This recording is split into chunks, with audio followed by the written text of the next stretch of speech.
मेरे channel सैंडीड story में आपका स्वागत है और आप दिल्ली की एक दिल दहला देने वाली सच्ची और प्रेतवाधित कहानी सुन रहे हैं।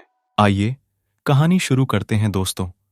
अगर आपको यह कहानी पसंद आती है तो कृपया लाइक करें और सैंडी स्टोरी चैनल को सब्सक्राइब करें और अधिक नई वास्तविक कहानी पाएं। यह कहानी दिल्ली विश्वविद्यालय के कॉलेज कैंपस में हुई घटना के बारे में है। मानो या ना मानो, लेकिन इस कैंपस में भूत प्रेत होने के कई सारे किस्से सुनने को मिल रहे हैं। इसी ही एक घटना के बारे में मैं आज आपको बताता हूं। कॉलेज हॉस्टल के रूम नंबर 91 के छात्र निकुंज बताते हैं कि कुछ दिन पहले रात को जब मैं सो रहा था तो अचानक जोर से भयानक आवाज़ सुनाई देने लगी और उसी आवाज़ के कारण मैं जग उठा और मैंने अपने चारों ओर देखा, लेकिन कुछ नहीं था। मुझे लगा कि हवा के कारण खिड़की या दरवाजे आवाज़ कर रहे हैं, पर वहीं पर मुझे रूम में किसी के चलने की आवाज़ सुनाई दी और साथ में ही यह भी महसूस हुआ कि कोई अपने नाखून खिड़की पे घिस रहा है। जब मैंने दूसरे ही यह बात की जांच करवाई तो मालूम पड़ा कि 9 साल पहले एक छात्र अरुण ने आत्महत्या की थी और तब से लेकर आज तक उसकी आत्मा इसी रूम में घूम रही है। इस बात की पुष्टि कई छात्रों ने की है। ऐसे ही एक दूसरी घटना, यह घटना सन 1998 की है, उसकी हॉस्टल के है और यह बात की जानकारी उसी कॉलेज के एक ग्रुप ने बताई थी। अभिजीत करके एक विद्यार्थी थे।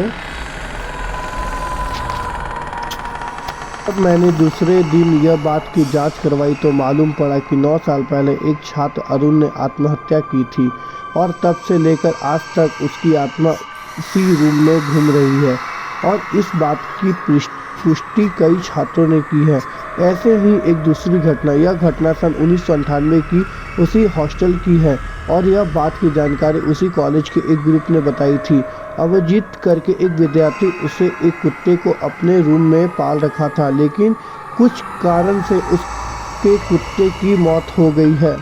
अभिजीत उस कुत्ते को लेकर पास के जंगल में दफनाने के लिए गया था। वापस आकर अपने रूम में जाकर सो गया था, लेकिन फिर कभी उठ नहीं पाया।